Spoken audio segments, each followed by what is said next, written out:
Film industry में एक बहुत बड़े स्टार हुए राजेश खन्ना साहब। राजेश खन्ना साहब इतने बड़े स्टार थे कि उनका बंगला था जिसका नाम था आशीर्वाद। रोज़ सुबह 8-9 बजे हजारों की भीड़ उस बंगले के सामने उनको सिर्फ देखने के लिए इकट्ठा हो जाती थी। जब वो वहाँ होते थे तब आते भी थे, बाहर बालकनी में आते थे, हजारों की भीड़ को हाथ हिलाते।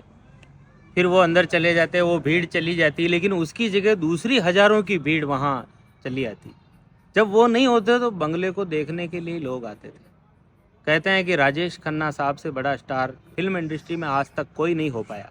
लेकिन आज किसी 18-20 साल के लड़के से पूछ लो कि राजेश खन्ना साहब कौन है, आप 5 लड़कों से पूछो तो 3 लोग नहीं जानते कि राजेश खन्ना साहब कौन है। इसलिए मैं कहना चाहता हूँ, जो भी सोशल मीडिया से अपने आप को स्टार समझ रहे हैं, बहुत सारे लोग कहते हैं सोशल मीडिया पर मेहनत से फॉलोअर बढ़ते हैं। हाँ भाई, आपकी बात सही है, मेहनत से बढ़ते हैं।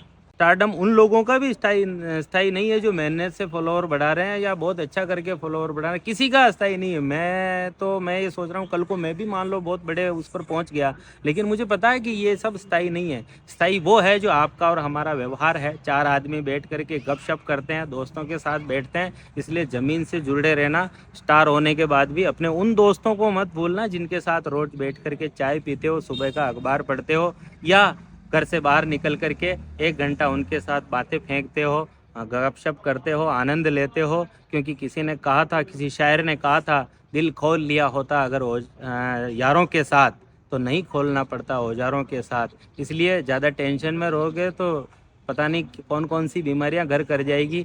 इसलिए घमंड किस बात का है यार। आप लोग स्टार, कोई स्टार नहीं है इस दुनिया में। सबसे बड़ा स्टार है तो वो ईश्वर है, जिसकी मूर्तियां भी पुजा रही है मंदिरों में, जिनकी मूर्तियों के सामने हजारों लोगों की लाइन लगी हुई है। वो किसी मोबाइल में नहीं है, वो सिर्फ मूर्ति है जिसके सामने। इसलिए उससे बड़ा स्टार कौन होगा दुनिया में। इसलिए अगर सुपरस्टार कोई है तो वो ईश्वर है, जिसको हजारों लाखों साल से लोग पूजते आ रहे हैं। आने वाले समय में भी किसी न किसी रूप में पूजते रहेंगे। इसलिए आप और हम कोई स्टार नहीं है। ये स्टार होने का जो घमंड है वो त्याग दो। स्टार होते हैं लेकिन आप उसका अहंकार मत करो, मस्त रहो, आनंद लो।